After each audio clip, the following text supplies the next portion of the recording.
Hey, it's Webs here, and it's time to crush our opponents with Big Hunter. Not with Beastmaster Leoroxx actually rotating out soon. This would be the perfect time to actually cover a deck like this, and throughout 20 games I had a 60% win rate, which was actually really good and not what I expected for a deck like this, as it does catch a lot of people off guard, especially with the early game, where they think you're actually playing Base Hunter when in reality you're playing Big Beast Hunter. And some of the main combos within the deck are trying to get Leoroxx out while you have a bunch of copies of King Krush in your hand so you can finish off your opponent in one fell swoop, or trying to get additional copies of King Krush through either Selective Breeder, Revive Pet, or Wild Claw, as these all allow you to get additional copies pretty easily of King Krush, though there are games where Mountain Bear is a better target overall if you're in a minion-based matchup. For the Mulligan guide of the deck, you're looking for cards like Iron Deep Draw, Tracking, Explosive Trap, or Selective Breeder to keep in your opening hand, as these all allow you to have a turn 1 or turn 2 play. It really just depends. Other cards that are kind of useful: Doggy Biscuit if you don't have any other type of turn 1 play, just so you can trade it in so you can actually do something on turn 1. Ringling's Rifle is also a really decent card to keep in your opening hand, as this allows you to generate some explosive traps or whatever else you need in a given matchup. Wild Claw is decent to keep in your opening hand if you just want to give everything in your deck +1/+1. But besides that, those are really just the cards that you're probably going to be looking for when it comes to keeping your opening hand. Cards that you definitely don't want to keep in your opening hand are Wing Commander, King Krush, as these two are very late game cards.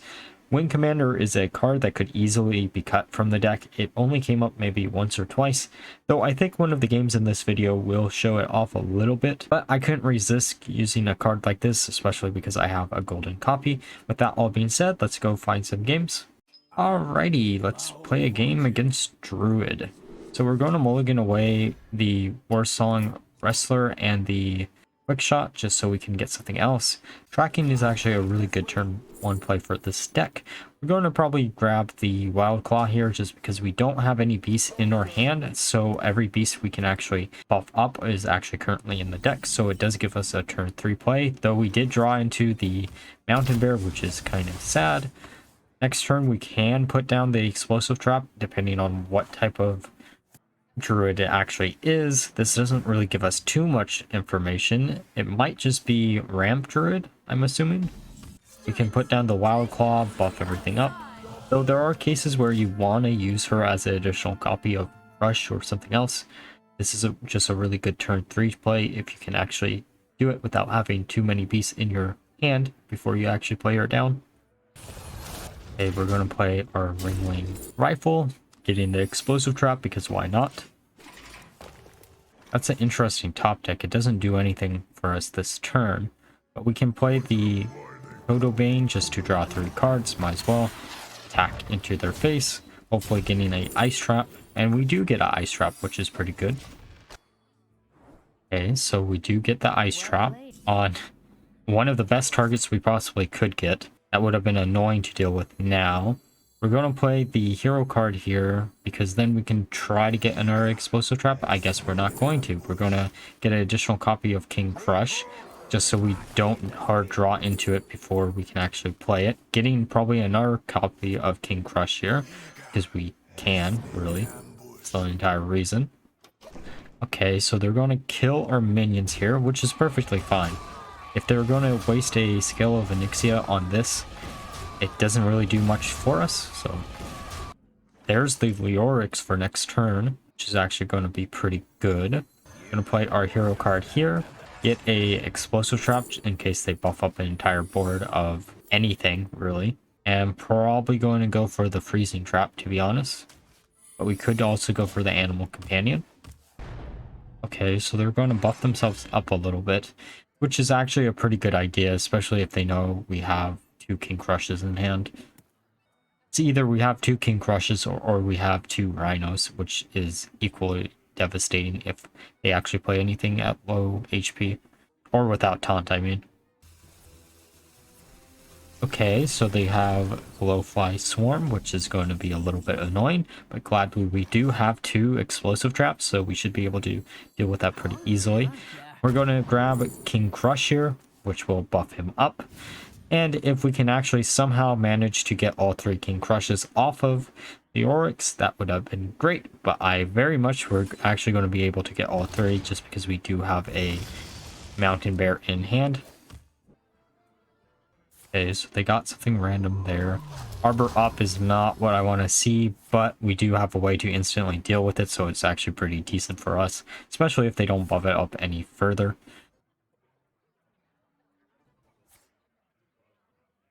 They're going to generate a bunch of cards here.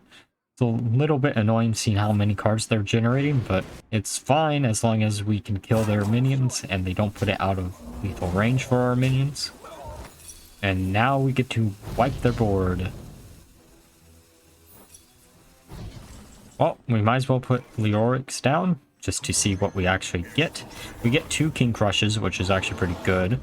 I would have loved to get the 3rd, but it's fine. There's probably no coming back for them from this position. And then we can put down the Trog just for shits and giggles and pass the turn back.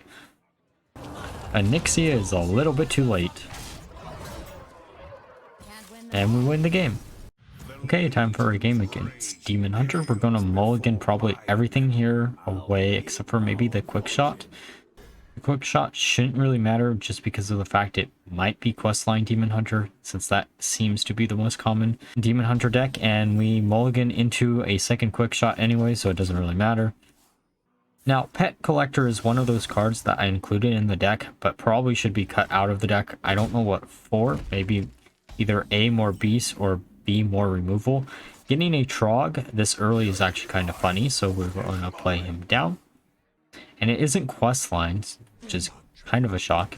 Wait, is this actually Soul Demon Hunter? It's been quite a while since I've seen Soul Demon Hunter. And I don't think that deck's actually that bad, it's just no one's playing it. Doggy Biscuit is a really good top deck. We're going to play it down on the Trog and then just go face and pass the turn back. And sadly, they can actually deal with our minion. I mean, it makes sense. If they are actually Soul Demon Hunter, then they did have the possibility of doing something like that. Still kind of shocked that it is Soul Demon Hunter. We're going to do Steady Shot and then pass the turn back.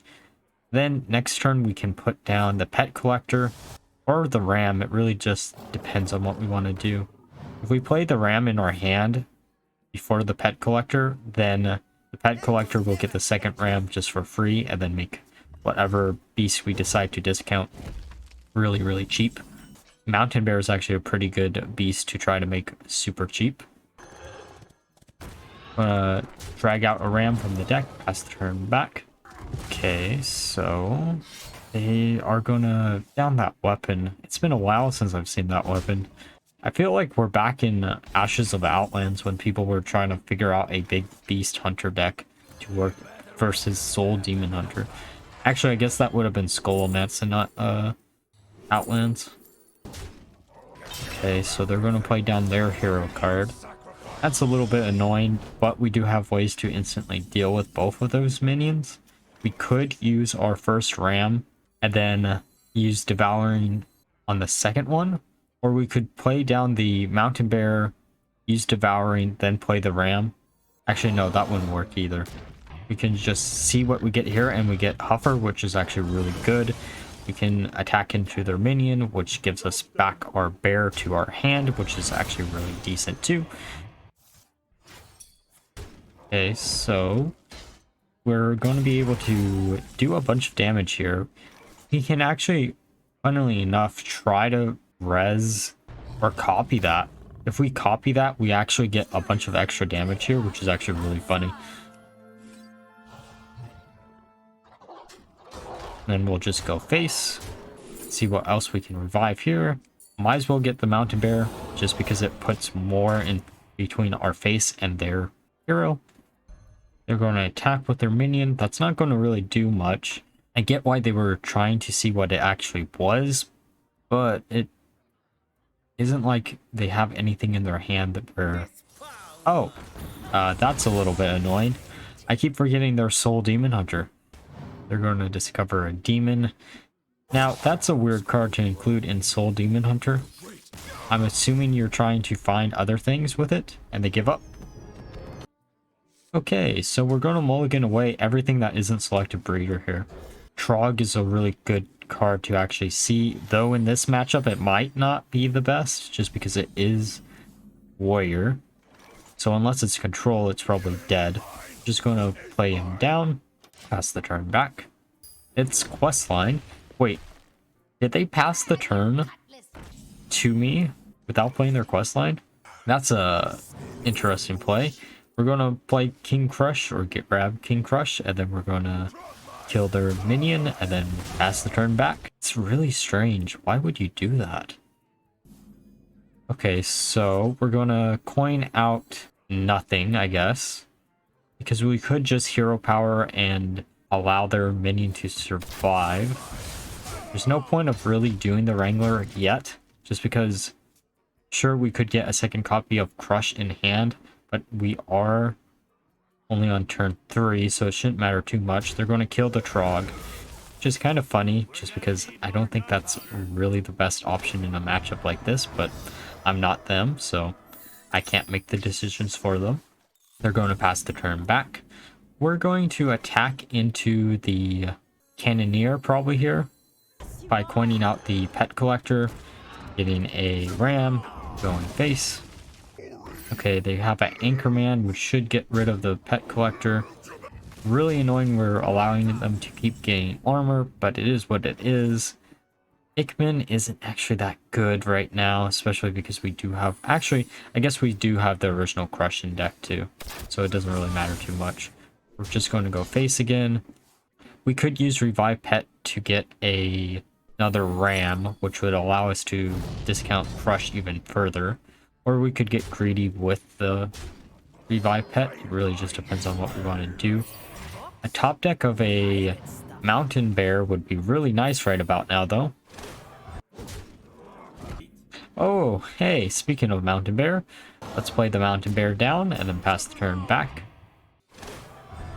Okay, so they're going to kill the Mountain Bear, which is fine. It's just meant to keep our face protected for a turn, and also turn on Revive Pet, I guess, too. But we really do want to get rid of that Cannoneer as quickly as possible. We're going to discover a card here. The Ram is interesting. We can play the Ram, or we could play Revive Pet. Revive Pet is probably the better option between the two. Grabbing the Mountain Bear, using Explosive Trap, and then passing the turn back. Who plays that card? In questline, why would you play that? I guess it is a pirate, but there's not enough good beasts in rotation right now for you to actually want to main deck that, I don't think. Unless you're facing a bunch of decks like one I'm playing right now, which is kind of weird if you are, but I don't think I ran into a single other person running a deck like this.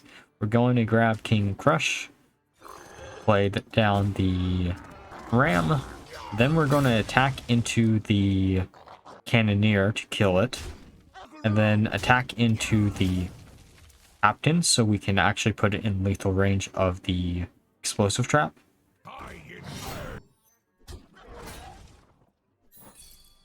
And we do manage to kill most of their minions here, which is nice, and put ourselves out of lethal range. We can either play down Leoroxx, or we could put down Ichman just to grab the Mountain Bear out of the deck, so we can actually kill some of the minions on board. Because we do want to put up a taunt in between our face and them, if humanly possible. Okay, so it only drags out that, but that is actually kind of to be expected. The nice thing here, though, is they don't have enough minion damage on board to be able to deal with all of our minions, and as long as they don't have smite, we should be fine. Actually, they could have won there, I think. Maybe they just happened to miss lethal, or they just went AFK at the correct time. Okay, so we got Revive Pet. Revive Pet actually puts us out of lethal range again if we get another Mountain Bear, and we do, so we might as well. We're going to kill one minion, use Krush to kill another minion, or not. We're going to be dumb and actually go face. As long as they don't get smite, we should be fine, right? Okay, so they're going to attack with their bulwark, which is weird, but I'm not going to question it. And they could have had lethal there. I don't know if they're toying with us or just allowing us to win. I don't know. I really wanted to show off this game just because I think this is the only game that I actually managed to record where Ichman actually came up. But now that I'm looking at this game, there's so many opportunities they could have just won the game and they just decided to let us win. Okay, so we can play down Leoroxx to get the second Krush down. We can attack with a small minion, attack into their 2 minions, and then use our hero power. Though the better option might have been to... actually, no, using Devouring Swarm risks us from getting killed by something like this. And thankfully that wasn't Smite. And now we just win lethal, or win the game because of Doggy Biscuit. I think that actually makes perfect lethal for us. Alright, I hope you guys enjoyed the games I chose for this video, though there were some lost footage games that I forgot to actually record that were a little bit better, which is a shame because this deck actually performed incredibly well compared to what I originally expected it to be. As it turns out, being able to drop down 3 King Crushes in one turn usually just finish off your opponent no matter what. And with that being said, please leave a like, comment, and subscribe if you actually enjoyed it. And until next time, bye bye.